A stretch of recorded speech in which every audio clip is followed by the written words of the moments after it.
C'est bien sûr fait du jour sur Iwachu Web TV. Madame, Monsieur, bonsoir. Le Burundi devrait assainir sa situation politique pour redorer son image qui a été ternie afin de regagner la confiance des partenaires traditionnels.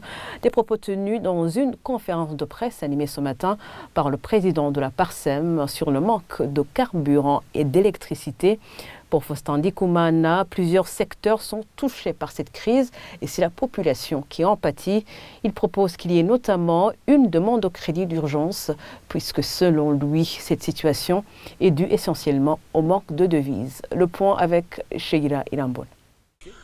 Dans cette conférence de presse, le président de la PARSEM a dépeint une situation inquiétante suite à la crise du carburant et au déficit énergétique. Faustin Ndikumana a rappelé que les mesures palliatives prises suite au manque d'électricité exigent une consommation exponentielle de carburant qui n'est pas disponible. D'après lui, cette situation bloque beaucoup de secteurs de la vie du pays. Dans le secteur privé, les initiatives ne peuvent plus se multiplier. Il y a une crise de carburant. Crise de l'électricité. Vous imaginez, aujourd'hui, on vit un délestage inquiétant pendant la saison des pluies. Qu'adviendra la situation pendant la saison sèche? Même les mesures palliatives par rapport au manque d'électricité exigent une consommation de plus en plus accrue du carburant. Alors que nous sommes en crise, on commence à réguler. Le secteur privé, les initiatives ne peuvent pas se multiplier dans un contexte de manque d'énergie, ce qui affecte aussi les recettes fiscales. Même la mesure de détaxation des produits alimentaires risque de ne pas produire des résultats escomptés. Parce qu'il faut s'approvisionner même assez bien. Pour s'approvisionner assez bien, mais si on a détaxé, il faut quand même du carburant. Selon Faustin Ndikumana, cette situation est essentiellement la conséquence du manque de devises qui s'observe au pays. Des mesures comme la demande d'urgence des crédits en dollars devraient être prises pour résoudre cette situation. D'abord, un message d'apaisement de la part des hautes autorités à qui on a confié la lourde tâche de diriger son pays. Parce qu'il faut nous apaiser, nous dire que cette crise va durer au moins 2 semaines, 3 semaines. Parce que le Burundi ne peut pas vivre dans cette situation 1 mois, 3 mois, 6 mois. C'est impossible. 2, il faut vraiment chercher un crédit d'urgence de la part de certains paysans pour approvisionner le pays en produits de première nécessité. Si les partenaires traditionnels ne sont pas là, vous êtes chargés de chercher d'autres amis au niveau de l'approvisionnement en devises. Éviter le monopole dans l'approvisionnement du carburant.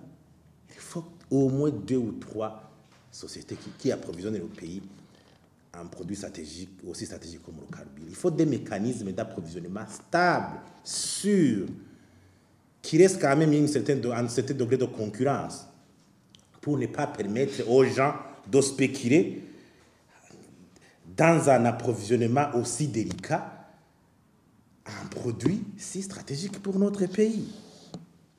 Aussi prendre des mesures pour éviter toujours cette différence élevée entre le marché officiel et le cours réel de la devise. Assainir l'atmosphère politique pour recouvrer la confiance des partenaires traditionnels. Pour que nous concentrions notre énergie sur les véritables défis de notre pays. La PARSEM affirme que cette situation touche le pouvoir d'achat de la population burundaise et sa qualité de vie diminue de plus en plus suite à cette pénurie de carburant et aux problèmes d'électricité.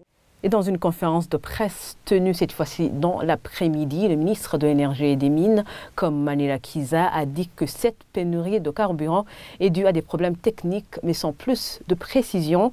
Il a promis que le problème sera réglé d'ici la semaine prochaine. Je vous propose de le suivre.